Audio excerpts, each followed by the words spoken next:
Well, hello everyone, and welcome to the Bizapalooza Chat Unplugged on Monday.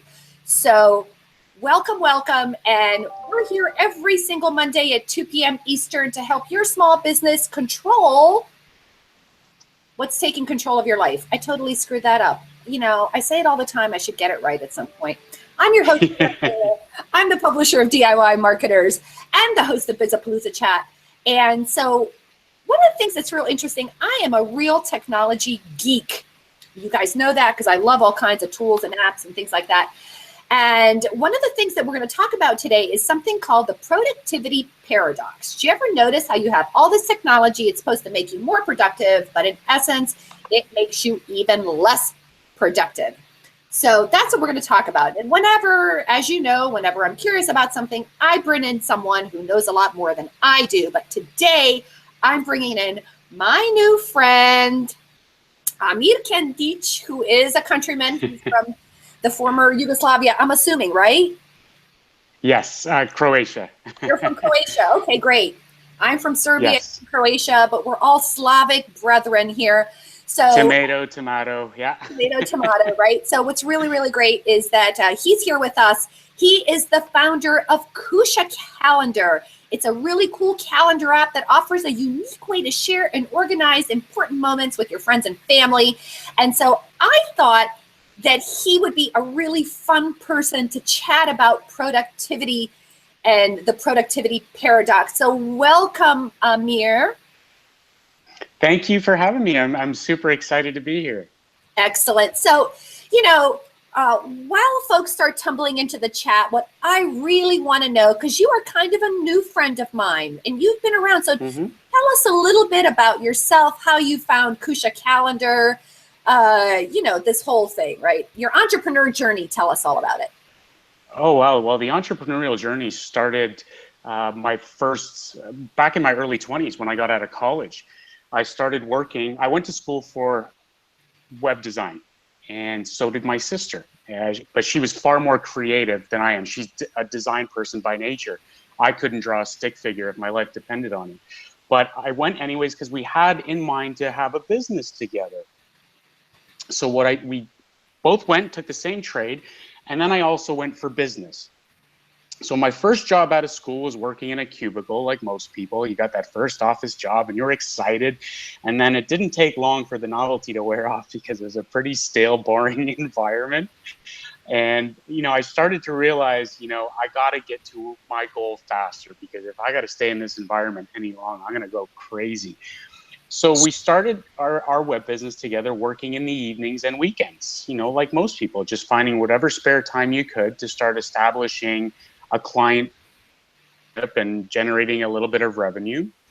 We got to a point where we were able to walk away from our jobs. And so now we had our office in the city, and it was very exciting for two 22-year-olds. While she was a year younger, so 21 and 22. And it was very exciting.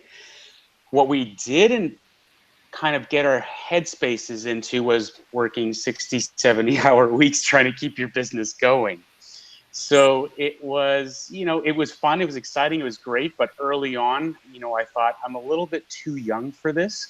I still have a lot of life to live and things I want to do and see. And so what I decided was I put the entrepreneurial thing on the back burner and traveled and went and saw the world and lived in different cities and places and really got to develop other parts of myself that I knew would be very beneficial when I got back into being an entrepreneur. Because I think one thing I had before was I was shy. I was a bit of an introvert. So it was a little bit of a struggle to grow a business when you're a shy person. So when I threw myself out into traveling and into places where I was very uncomfortable and being forced to come out of my shell, I came back like a chatterbox and a social butterfly and just, you know, give me anybody to talk to, I will. So it became easier, more comfortable in the sense of growing a business. So my sister and I started another company called walkmycampus.com 10 years ago. Okay. And this is a true story of two people that persevered. It's that entrepreneurial story. So we started a business called walkmycampus.com. It catered to university students at a time when Facebook was at its height. Okay, so the hook that we had was, you know, Facebook is your room in your parents' house. You're going to keep that. So you're going to go and you're going to visit and want to know what's going on with the family. But Walk My Campus is your first home away from home. So it was strictly a community for university students where, you know, open forums for chatting, a buy and sell community because of the high turnover of students, so books and desks and things like that. And then there was the shared calendar. Now, this was kind of when Google just started having this shared calendar experience. What we did with university students is we created kind of what we have now as an app where you can create multiple calendars and then categories and then share those categories. This was early on. This was 10 years ago. So we started to develop a lot of buzz around this Walk My Campus platform. I was getting interviewed by school universities that wanted to know more about it. We kind of had the foresight to see that Facebook was going to lose students. They were going to lose that demographic. The moment I saw the first grandfather picture, the first grandmother picture, I thought, that's it. They've lost them. It's over. You know, that first kid that came home and grandma went, what are you doing with all that beer? So a lot of buzz, a lot of hype, a lot of excitement. And then when it came to launching, it fizzled out. And we were just kind of in awe, heartbroken, disappointed, couldn't understand where we went wrong because it wasn't just us that bought into it. We were, like I said, we were getting interviewed by school universities, one after another. In the end, it fizzled out. And rather than just saying, that's it, you know, we're done with the entrepreneurial thing, we said, let's take a deep breath, let's sit back, and then take a little time and then come back at it. I get a phone call from a marketing company that said, I'd like to know more about Walk My Campus. Now, they were very blunt. He said, you know, just off the bat, I want to let you know, I'm not trying to revive your company. I just want to hear a little bit about it. So walked into a boardroom. There was about 10 people sitting around a table. I thought I was just here to have a conversation. Now I'm pitching to 10 people in suit and ties, and I'm wondering, oh my goodness, okay. Well, you know, in a sweat, I get up and I start going through the whole pitch. And afterwards, they gave me a lot of good praise. And he said, well, I got to tell you, you got a lot further than we did. They had dumped about $500,000 trying to penetrate that market and got nowhere, completely nowhere. So after going through our entire website, he said, what was the biggest attraction you had? And it was our shared calendar. So all of us sat there, looked at each other and went, that's it, that's the app. That's what we got to go forward with. So my partner and I rebranded it just for students. We opened it up to just busy households and busy people in general. Now we market it now towards busy households, but really it could be used for anyone. It's a social calendar, so whatever your network is, you can find a use for it. So that's our journey to this point in a nutshell, in short. So it was, you know, a lot of the perseverance and keep going and pivot here, pivot there, but just keep plugging away and we'll get there. So here we are now. It's 2017. We've just launched a couple weeks ago, and we're at 1,000+ downloads, and we've only just started, and the reviews and responses have been just phenomenal. And it's just now it's about keeping the momentum going. What? That's so exciting. I always love these stories. I'm always really curious about these, like, what is the trigger event? Like, what causes that to happen? I have to tell you, Amir, I'm actually trying to plan a reunion with my college buddies from Penn State. So it's been 30 years. Oh wow. It has been 30 years, and we are all over this country, and some of us are all over the world. And we're like, when should we get together? How should we get together? How do we plan this? And it's just been like, you know, we got ourselves into a Facebook group. Yes. The structure of the conversation, but you know, all of these things are a productivity issue, and it seems like, so talk to me a little bit about what's the connection between maybe your vision for Kusha Calendar and productivity, and, like, you know, what were your hopes and dreams for that? Well, what we did, what really inspired pushing this further and us carrying this vision and continuing to carry this vision was, you know, they say necessity is the mother of all inventions. So like everybody today, it just seems people are more busy now than they've ever been. And it's becoming increasingly challenging to keep organization with your entire network. We found that the tools that were out there just didn't fit our needs. I've worked with Google for a long time. I've worked with even Cozy. I've worked with the iOS. In their own way, they work, sure. You know, Cozy, for example, is a great family calendar. What they did was they took the calendar off the fridge and made it digital. Mm-hmm. So great concept. I mean, calendars on the fridge worked for years. But when you're so spread out in networks, the share all or share nothing concept just doesn't work. You know, our lives just don't fall into those two categories anymore. I've got work, I've got my business, I've got volunteer, I've got my fitness world where I coach and help out. I've got a home life with my wife that, as you know, being married comes with its own struggles and keeping organized. So I just figured, you know what, I need a better tool out there, and I really believe in Kusha and what we have here. So this is what I'm going to be putting out there that I know I need for myself. And if I need it, I'm sure others need it as well. So how this kind of all fits into just life is, you know, time is one of the most precious things that any of us can have. That is a gift of life. So in order to maximize time, you got to organize your time. And that's where I'm finding getting the extra hour here, the hour there, is better organizing my days and being in touch and in tune with my network and all of us and all the information now. Kusha really is an information highway between me and my network. It's there in writing. Yes, we can sit and talk about appointments and meetings and all there to look at and view at is making all the difference for us. So to be able to create as many calendars as I need, and then have as many categories as I need and invite my network to those categories, and to be able to pick and choose who sees what, rather than being all mashed up together and just having a big cluster mess of information on one screen. Yeah, it has made a big difference for us.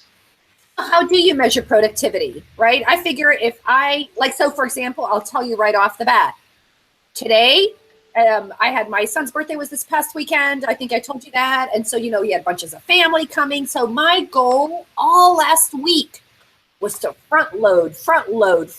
You got lucky because you got your information early because I was like, yes, I want everything yes, off my desk so that I can start Monday feeling like relaxed, which I have been. yes. So yes. my, you know, I measure productivity almost like by, do I have the most important things done? Is, quite frankly, as is typical for us Slavs, and Slavic in particular, is everyone taken care of, Amir? That is like how I measure productivity. Is everyone taken care of? That's ridiculous, yes. but that's a big measurement. What is it for you? Well, it's making sure that the important items are being taken care of, and the important items can be anything from your bills at home to your to-do lists at work. Am I finishing every day feeling like I've accomplished today? But I can go to bed tonight with somewhat of peace, knowing that today I got through what I really wanted to get through, what I planned to get through today. That's, to me, is what that means. Yeah, I think that's fantastic, right? Because you know how you end the day exhausted, but there's a difference between a Yes. good exhausted and the bad exhausted, right? There's like the exhausted, I've like ran like a dog and I feel like I've got nothing done. Absolutely. Oh, 100%. It's kind of the analogy I like to look at is like riding a stationary bike to get a workout in, but you're chugging a high sugar drink. So you're just riding and spinning your wheels for nothing because you're just pounding that sugar into you. So you're not getting anything out of it. Exactly. That's what it's like. Yeah. So I need to feel at the end of the day that, you know, my important items are getting taken care of. That when I go to bed, yeah, not every day you're going to knock off those little tasks for sure. And that's okay. But the main things are getting taken care of, that every day I'm making progress. And the way to do that is to make sure that I'm organized every day. Well, that's a great question. So what is it? What is your organization. How do you organize your life? Because to be honest with you, we don't have to, I'm curious about how you organize your life. And I'm kind of curious, even this idea of all these apps that are supposed to help us, I'm not always sure that they're helping, which is why we're calling this the productivity paradox. Well, yes, because what I'm finding with people that I've sat with in some networking and events when it comes to tools, organizational tools, sometimes when you're using multiple platforms, it can be overwhelming as well. So if you're using a Google, if you're using a to-do list, if you're using these, several different items that you think are going to help you get organized, it becomes overwhelming. So you're getting notifications from 7 different areas, and it's just flooding your phone along with all your notifications and everything else you got going on, where your phone is going off like a pinball machine, and it's just, you don't feel like you're getting any peace. So for me to be able to have it all in one place where I can kind of organize my schedules, my to-do lists, one feature we love is where you can swipe, hit a checkbox, and it shows a completed item. So take your event and it turns into a completed item. So for example, today I have Bizapalooza in for the 2 o'clock time slot.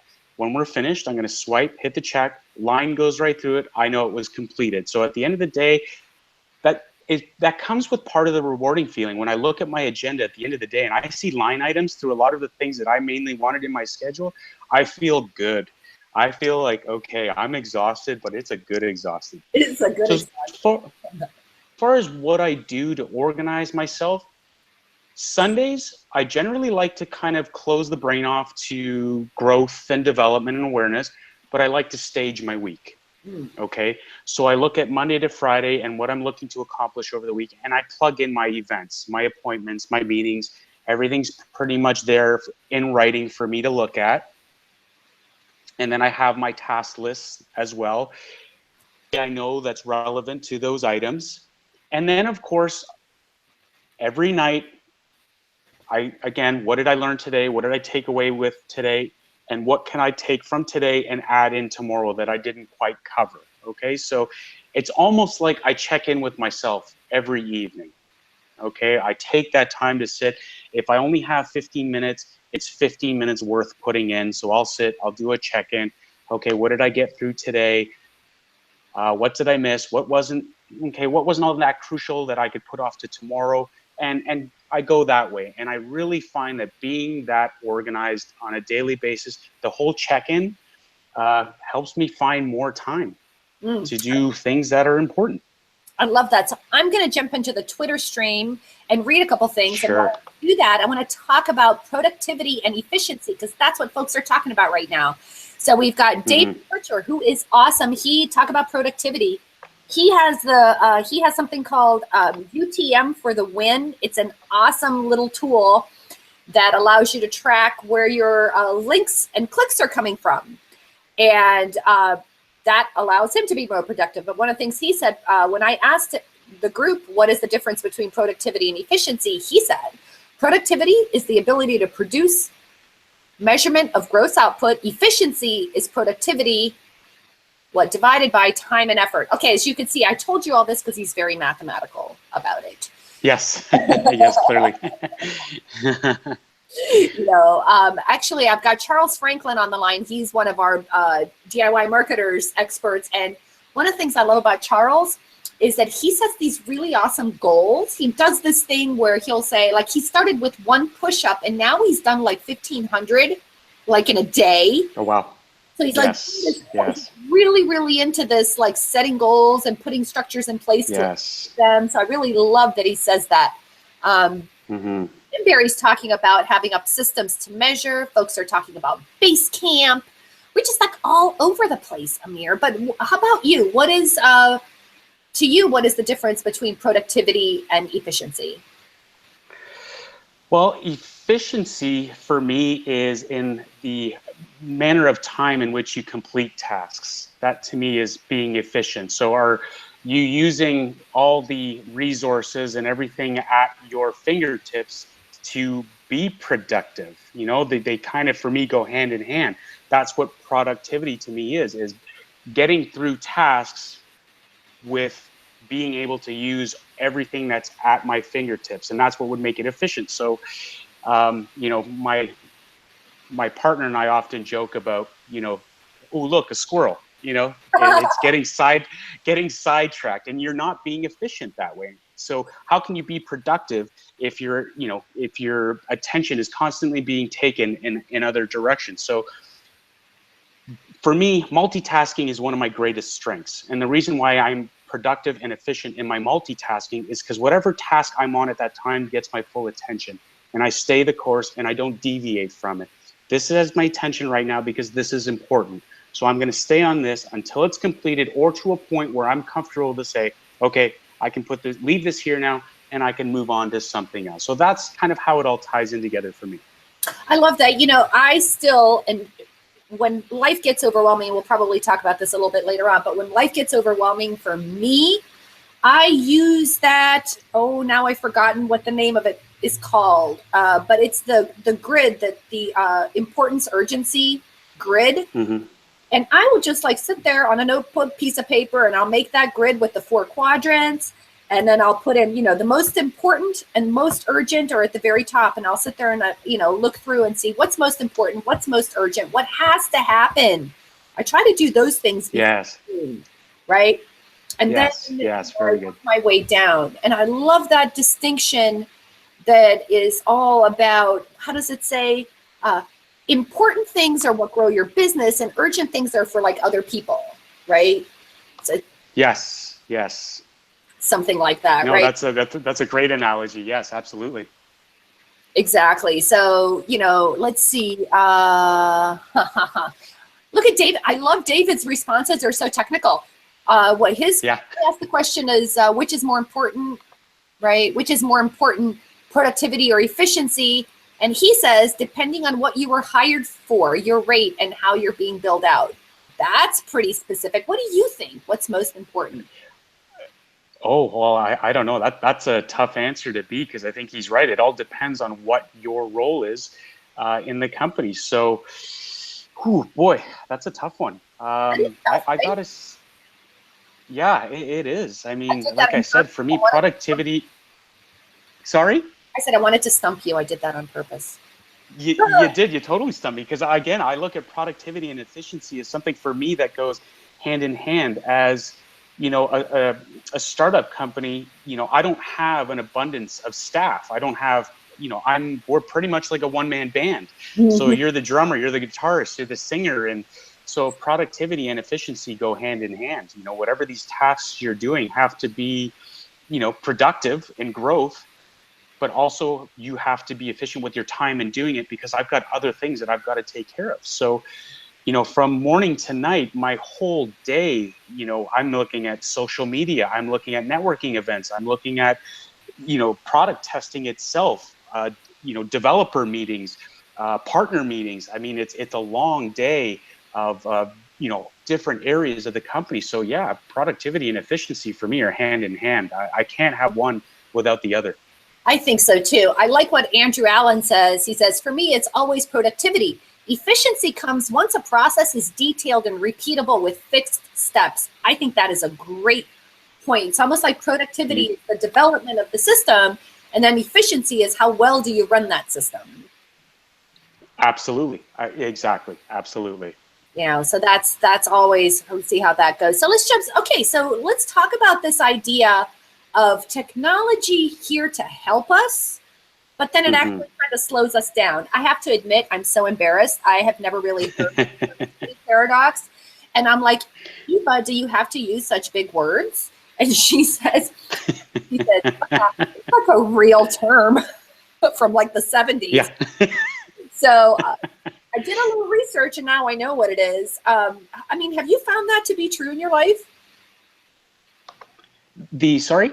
Have you found this productivity paradox to prop up in your life? I mean, this idea of where you're introducing technology and it actually slows you down instead of making you faster?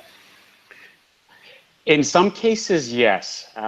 So for me, I find, okay, so when I go to a lot of these events, it all depends on the age group that I deal with. Like I find, kind of the cusp of the Gen X and the millennials are so advanced in their knowledge of the different platforms out there that when I leave these things trying to get in touch with what they're talking about, this is where I feel like I slow down, because I'm trying to figure out yet another platform, yet another area that so many are using that I've never even heard of. And sometimes I feel, oh my goodness, how do you keep up with it all?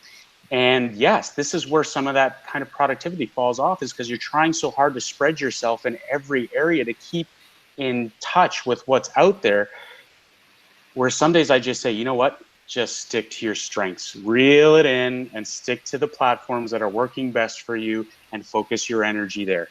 Yeah, I love that. Somebody was saying on the chat earlier, I read, and they're like, when I first started, when I first started introducing a new tool, like in whether it's like Basecamp or Google Camp, whatever it is that you're using, and like there's all this that it takes to learn it before you really, really figure out how it works, and sometimes you lose some of that, and it's true. Sometimes I think even Tim Berry was saying, it's like sometimes the technology can get in the way, in that I think my response to it was something like, I tend to believe and fall into the trap of thinking that a tool will solve a people problem, right? So it's like you jump into the tool expecting the tool to do the work for you, when actually you need to do the work for you. Yes. Yeah, exactly. Oh, absolutely. Right. So that's sort of, but you're right, though. It's like, it's one more tool, one more thing to learn. I mean, honestly, I hate to say that, even though I have a squirrel problem for sure. Right. Yeah. Yeah. Oh, yeah. I have to keep it reined in, because I'm the same. Everything catches my attention. It's just like, okay, focus. I know, right? And it's hard to keep it all organized. So let me ask you a Kusha question, right? So does Kusha just live on your phone, or does it live on your desktop? And how have you integrated? Okay, you created the tool, so you're using it. I know all those tool founders are like, I'm using it, it's so easy. But for those of us who plans like just one more thing, how do you like integrate it? How do you work with it in your life? Okay. Yes. Anybody you speak to about their own product is going to come out and say, it's the best thing ever. I've reinvented the wheel and all your problems are solved. Because I've got networks spread in all different areas between business and, volunteer and home life and everything, it's become such a helpful tool to stay organized. And like I said, it's an open communication with everyone in my network. One of the most useful tools is the group calendar feature. So whenever you need to be in sync with someone as far as dates and times, the group calendar feature works. So I'll give you an example. My wife and I are newlyweds, and for newlyweds, one of the biggest challenges is the financials, okay? And that is at the top of the list, of course, as they always say, number one thing you fight over is financials. So, separately, we're independent, managed our own money, managed our own bills, not a problem. But now when you come together and you go look in the bank account and go, hey, where's $200? Well, hey, I had to pay my insurance. What about my bills? So my wife created a group calendar called Finances. So she invited me to that group. So every day of the month, we have a bill coming out. She put that in. Because now I'm a part of that group calendar, it's automatically synced with my calendar. So whatever date she put in, I have it automatically in my schedule. So when I open my agenda, I could look at today and see phone bill. And when she pays it, she swipes, hits a checkbox, and I get a live notification that it's been paid. So I get a strike right through it. So this is how we know this has been a helpful tool for us now to get in sync with our finances, and it's been so beneficial to us. So all the little odds and ends, when your life insurance comes out, her car insurance, I mean, these little idiosyncrasies in a marriage have really helped us stay connected with one another. So this is where a group calendar feature is so beneficial. For me, I use it with my colleagues. when we're managing projects and dates for meetings and assignments and all these types of things, everyone just plugs in what's relevant to the project, and then we all get it in our calendar as well. And when someone's completed their task or their whatever it is they were required to do, again, they hit a strike through it, and all of us get that notification and see that strike through on our own platforms or our agenda. Then you look at something like our shared lists, which is a part of it. My wife and I never go grocery shopping together, ever, you know? So I was notorious for buying duplicates of things because I wouldn't open the fridge to look. I would just go shopping and assume that we needed eggs, we needed milk, we needed bread. And then I opened the fridge and, well, we've got doubles of everything here. So now we have our shared list. So creates the list, all the items are there. When I go grocery shopping, I have that list on my calendar. So whatever items I buy, and this will make you laugh, I put a strike through it. So she'll get that on her phone. And the first time we used this, I came home from the grocery store and she was laughing at me. And I said, "What's so funny?" She goes, "I knew exactly where you were in the grocery store because of every item you crossed off." So she knew when I was getting vegetables, when I was over in the dairy or in the produce section. So it was amusing. But that is such I use that advice. That's like yes. awesome for the So, for the modern newlywed, right?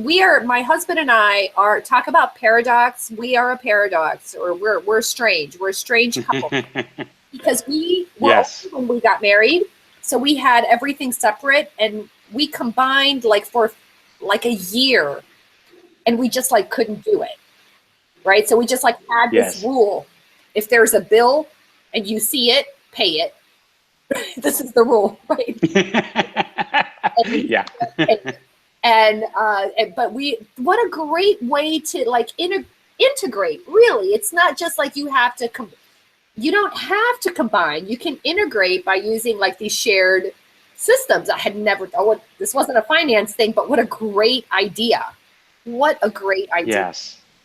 And so Thank you. And integrate then with like your Google Calendar, or what? Does it connect? well, you can, so Google, iOS, and your Exchange, you can import into Kusha. So if there's still if you still have to use your Google or Exchange or any of that, you can still go ahead and use it, but you can import all the items. What we're going to be working on, because we were limited in our funding to get this built, we had to focus on specific parts. Syncing is something we're going to do. So for right now, to kind of sneak around that, is if you ever have a change to your Google Calendar, you can just delete the Google import in Kusha and then re-import your Google to get all the updated events in there. So, and it only takes seconds. I wouldn't even consider it an inconvenience because of how easy it is to do it. So yeah, you can work with some of the other calendars. As far as the output sync, like take Kusha events into Google and all that, we just opted not to do that because maybe at some point we will, as funding comes later on. But for right now, we had, limited things we could focus on. So yeah, you got to focus on something, right? Okay, so we have a live. Yeah, you got to be choosy. You have got to focus on something, and I love people are really. Sorry? I said people are very excited about this productivity topic, and they're sharing some tools and all that kind of good stuff. I think I'm seeing some great interactions here. Yeah, do you see anyone you want to call out or anything that strikes your fancy there? You know what? When one does, I will for sure. I've been trying to kind of get back and responding to everybody. So. Oh, I know. I know this is, but the good thing is that this is just a chat, right? It just is more fun to do it this way. Anyway, absolutely. Tim Barry says, my productivity paradox. This is what his is. Expectations grow, capabilities in spreadsheets, for example, or in word processing. I get it. It's like complexity, isn't it? So like these things are supposed to save you time, but then they just create more and more complexity.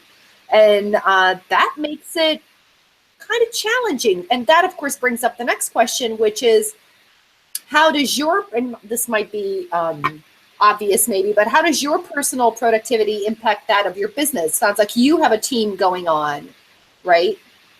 that you have to manage? Yes. So, because I guess I'm the CEO of the company.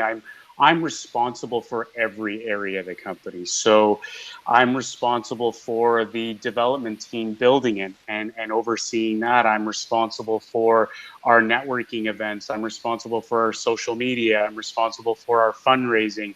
I'm responsible for presentations and brand awareness. So you can see there's a lot of hats that I wear. So being productive and efficient is what we talked about earlier. For me, go hand in hand. It's in order for me to get through all of these tasks every day, I have to be productive and efficient. I can't allow for days for me to get sidetracked and lose focus and fall into these traps where I get behind.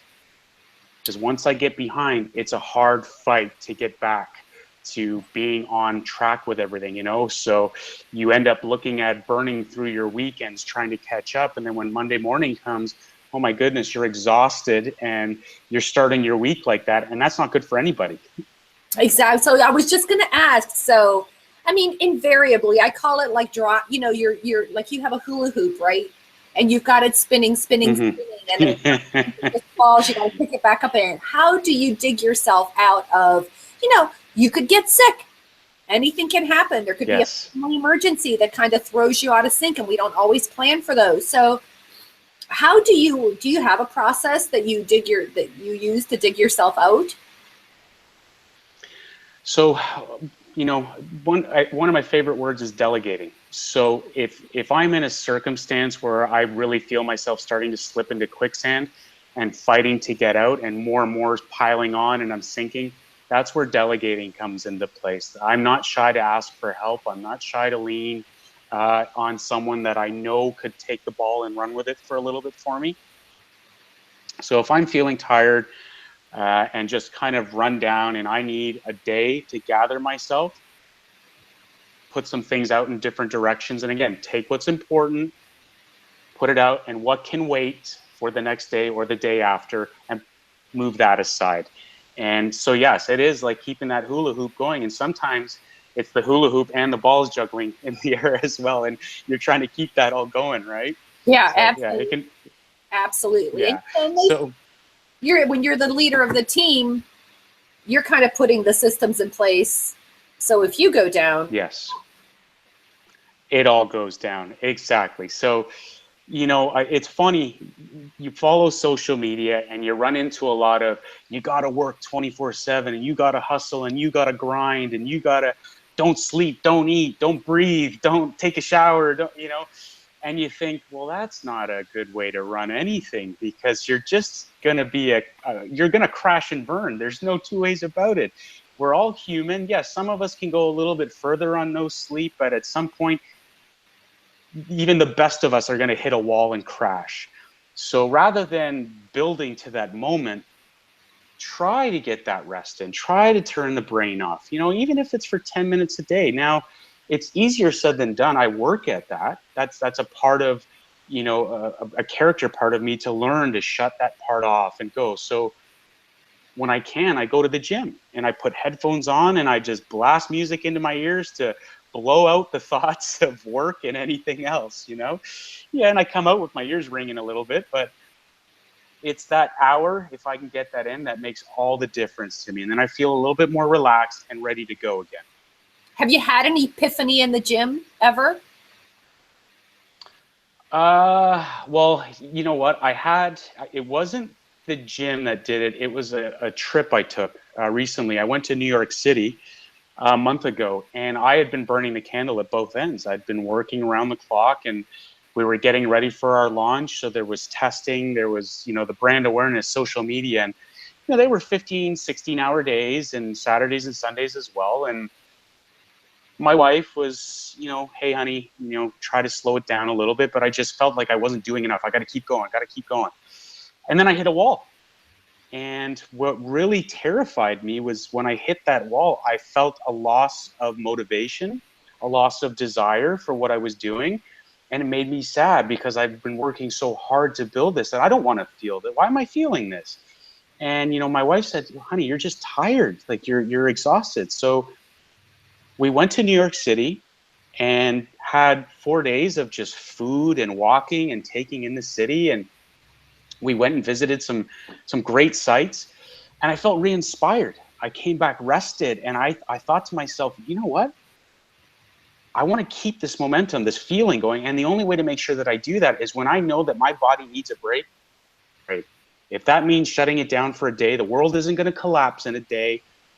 Take the day and then go back at it. And your business, your relationships, and everyone around you will be better off for it. You know, I saw a documentary a few months ago that talked about, I don't know, somebody taking a trip to Europe, and they were interviewing different business owners. And it's fascinating how Europeans just seem to really, really value time off. And they're like, you know, they're saying that we're like more productive when you give yourself time off. And yet, for some reason, we have this, whether you want to call it a Puritan ethic, or I don't know what you want to call it, but it's this idea that you have to keep going. And if you don't keep going, you're going to fall behind. Yes, exactly. The whole work to live and live to work kind of philosophy. Absolutely. And, you know, with the European background that we have, you know, you've seen that growing up. You know, it was all about celebrating life and family and food and wine. And, you know, it's funny. Families are so loud and animated.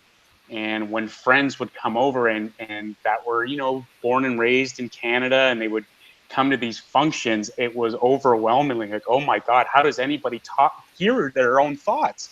Everyone's talking over each other. And I know it sounds like yelling, but that's just how everybody communicates. Absolutely. Yeah, there is this thing of definitely giving yourself space and time, and you know, and maybe not just doing a blowout once or twice a year. Ooh, a whole blowout for like 4 days. Yeah. Ooh, you know. You know, but really taking the time to just disconnect. And I found myself doing that a lot more often recently, you know, just shutting it down and being focused on just what it is that I'm doing. Just like being 100% doing what I'm doing, and then like stepping away. Like I was like so happy that I honest to God had it like, well, you know, if I don't get the chat stuff done by Friday, I'll just be doing it like at 5 o'clock in the morning on Monday. And I was like, no, I'm not going to do that. Right. So I like got up and had like a lot more space. Do you find that a sense of too much to do and not enough time, overwhelm, limits your creativity? Yes, it does. I feel when I find myself in those moments where I'm thinking too far ahead, and I'm thinking too much big picture, and in this big picture is every moving variable. And then that all starts to swirl around me, and then I start to feel like, oh my God, I'm getting dizzy here because it's just spinning around me. So when those moments happen, I really try to just focus on the day-to-day. One day to get through. I mean, yes, obviously you have your forecast and where you'd like to see things go. But while you're executing all of that to get through your 3-year plan, your 5-year plan, I try to keep it on a day-to-day basis, because yeah, if I start looking down the road and start thinking about, oh my God, everything I have to do, then it becomes overwhelming. And then I'm not thinking about positive ways to grow business. I'm not catching things, I'm missing things. And you're almost, you become like a racehorse with that horse track mind, and you're only seeing certain things in front of you as opposed to, you know, other things that might be better suited for you. So yeah, you're not in a good headspace that way. So I try to just reel it in and just stick to the one day at a time. Yeah, that's about all you can do. You know, one of the things that we're chatting about here is, do you prefer old school productivity tools like checklists and planners, or are you an app geek? I think I know where you are. Yes, and I responded to that. I'm definitely an app geek. I love, because I'm always on the go, and I live off my phone, and with, you know, my business being an app itself, I'm constantly on the run. So my phone is where I live. through my phone. And my wife sometimes says, like, man, you know, it's almost like you're in your phone, you know, put it down for a minute. But funny enough, I like, when it comes to making edits to documents and paper, I still like to print it up, and I still like to read and highlight and make notes on it and then retype it. So I'm still old fashioned when it comes to that. But when it comes to, you know, task lists and things like that, app geek through and through. Yeah, I hear you. In fact, just yesterday, one of the things I like to do when I'm just hanging out is I'll get on my phone and I will start messing around with like I was looking at email apps. I happen to use Google's Inbox on my phone because I run Inbox Zero, and when I have too many emails, I feel like, because every email is like a task. Pretty much, Yes. 90% of my emails are some kind of a task. And I think to myself, like, so I'm like, oh, can I optimize my email? Can I optimize somehow? And then I just get like caught up in, oh, I like this feature. Oh, I don't like that feature. And I tried like 3 or 4 of them and went right back to where I was. It was like, it's like, Yeah. well, now I don't know if I consider that a waste, but it's just sort of, you know, you got to do something, right? Yeah. Exactly. Yes. Hey, so what are some of your favorite productivity tools, like other than Kusha Calendar, which I have to like really, I've been afraid, but I'm going to try. And see. Oh, that's okay. Yeah. You know what? I understand, you know, we're all so busy that it's sometimes can be a little tough to transition into something new. Again, back to productivity, efficiency, all these platforms that are out there to help us with our day-to-day can sometimes be too much, right? So yeah, I get it, you know, and I have come across those that have said, you know what, I'm just so busy, I'm afraid to lose momentum by transferring to something else, and then it doesn't work and I'm falling behind. And so what I've recommended was, okay, don't necessarily go away from your other tools, import your calendar stuff, and then maybe every couple of days go into Kusha and see how, you know, what the last couple of days, what you could do within Kusha that may make things a little bit better for you. So gradually work yourself in, you know. So, you know, if you've been used to riding a bicycle your whole life, you're not going to just hop on a motorcycle and give it a boot. You're going to take some courses, you're going to read a little bit, and then you'll transition into riding a motorcycle. So that's what I recommend to everybody. You know, as much as I would love everyone to just throw away everything they're doing and jump into Kusha and that's it, and we're one big Kusha family, fantastic.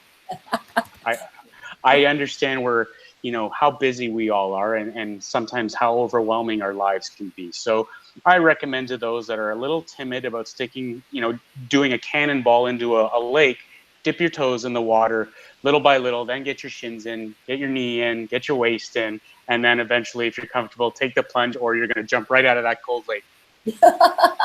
So what's on your phone? Oh, now you're using the phone, but I was going to say, what are some of your favorite go-to apps?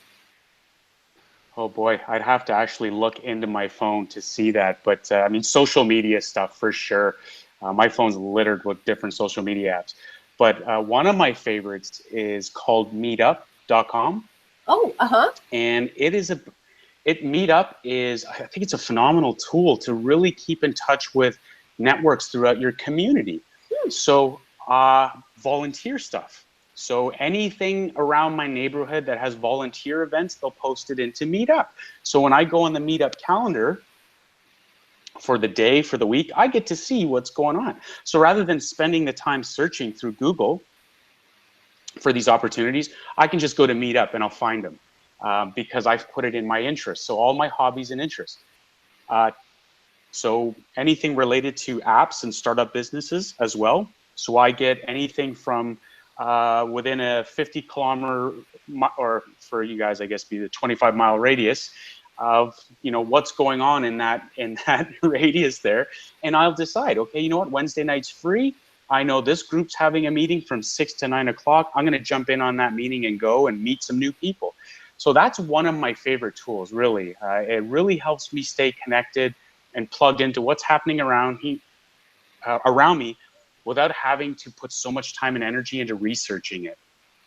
That's so interesting. I'm fascinated, Stacey. I'm starting to learn more about you you are very, very connected to your different, what I call networks of conversations, aren't you? You have like, your Yes. Your volunteering, your business, your the coaching and the whatever else you do, it's sports wise. You've got these networks of conversations, and yes, that seems to be a real passion for you, because that's like the first tap that came to you.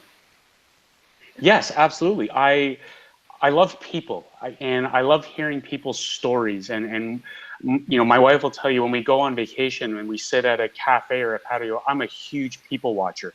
So I love watching people just walk just in their lives. And I often sit there wondering, what's their story? What was their day like? What was the buildup to their moment to being here right now?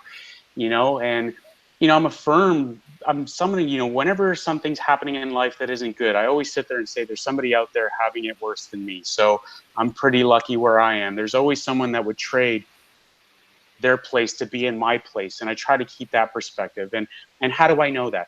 It's from having conversations. It's from being with people. It's the volunteer stuff that I've done. I've volunteered in old age communities. I've volunteered with inner city youth, underprivileged kids at schools. I mean, I'm not trying to go off like I'm a saint here, but when you sit and meet with these people, you really learn a lot about the different circumstances that are out there. So the more people I can meet, the better. Sometimes I'll go to these events and I'll just listen. I won't talk the entire time I'm there. There'll be something so fascinating going on that I'll just be a sponge and take it in.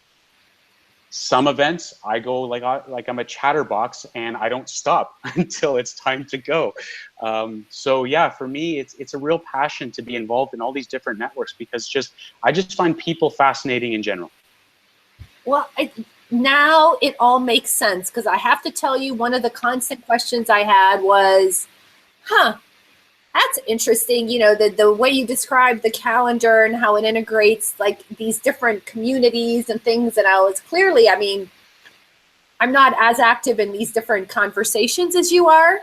And now I can really see that connection. So what do you think is the next innovation for you? Now that you're like all productive with these calendars, what's your next innovation?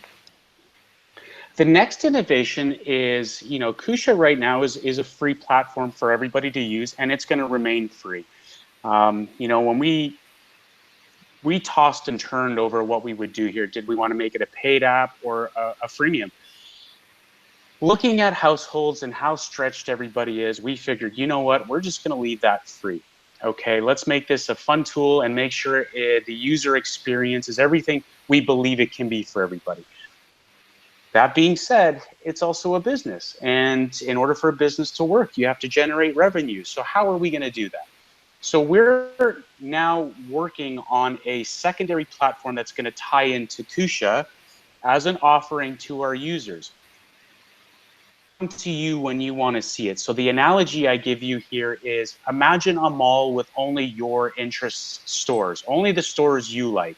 Okay, it never comes to you. You only see the mall when you go to it. So in your settings, we're going to have it built where you can put in all your interests. So when you're ready to find an item of your interest or to see what's going on in your neighborhood or all around you, you'll select your interest, and then your calendar will populate with any events going on around you. So if you're looking for shoes, my wife loves her shoes. So she'll put in women's shoes, not a stretch, I know. Anywhere having a deal or an event going on related to women's shoes will pop up. So it'll be stores and different stores, and you'll kind of sift through which one you want to attend. You find an event you like, you open it up, it'll give you all the information to the event, and then you can just add it to your calendar. So that way you don't forget the date, the time, and the place where the event is taking place. So that's one of the features we're going to look to add in there. So this platform is, yes, back to your question, this is how we're going to kind of innovate and expand on Kusha and grow as a community.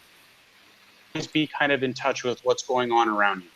Yeah, so it still sounds like you are really, really staying true to your values and your beliefs in terms of being connected inside your community and sort of bringing that all in to the calendar itself, right? Because we're like living. Exactly. And Mhm. yeah, absolutely. And, it's important when we looked at this kind of call to action, some may not ever care about what's going on as far as retail goes. So they'll never want to know that. So it's as simple as just not putting anything into your interest, and you just use the calendar as your own day-to-day scheduler and task handler. So you can use it for whichever way you decide, whatever works best for you. But keeping it as this community part, that's what's most important to us. All right, so I'm going to wind this up with a really big question for you. Oh boy. I did not prepare you for, but that's okay, because I'm sure Yeah. you can answer it. Hit me with it. So, just given what we've been talking about, whether it's in terms of productivity or overwhelm or innovation or all that, like just going from your entrepreneurial story and your experience, what is it that you know for sure? Oh boy, what I know for sure is if you ever want to make it out the other side to your end goals, flexibility and the positive attitude. I cannot stress that enough. There is no such thing as a straight, smooth line from point A to point B. It doesn't exist. And anyone I've ever been fortunate enough to meet that has accumulated great success in their life, it's the one thing they always told me: be flexible. What you started out doing may not be what it looks like in the end, but if you have the flexibility, you'll get there. So yes, I have a passion and a vision in what we're doing, but I'm also open to change. I'm flexible that way. Someone might come along and say, "Hey, you know what? I took a look at it. Here's a better approach for you." Into a whole new direction. And I'll give you a quick what that is. We have some teachers that have come to us and said, we're struggling with keeping in touch with parents as far as how they know when exams are, tests are, homework. What can Kusha offer to us to help us connect with parents? So I said, you know what, let me think about it. Let me get back to you, because it's not something I ever looked at. It's just mainly a tool for families to stay organized and, some other areas that I mentioned. And then it hit me. You know what? You can create a group calendar and connect all the parents to it so that every test, exam, piece of homework that you enter in, they're going to get it in their daily agenda view. So they'll know exactly what's going on for their kids. And then when the teacher creates the event, can add in all the notes they need for the parents. So when they get it, they open it, all the notes related to that test exam, they'll know. So this is a tool now that's now going to start to be implemented in a couple schools around here. So we're going to see how this pans out and grows, but we're very, very excited about it. That's so cool. Okay. I lied. Yes. One last question. Fire away. Because you've kind of answered it, but I kind of want to hear you answer it this way. So inside of everything you've been up to, what are you committed to in the world? I want to be a part of positive change.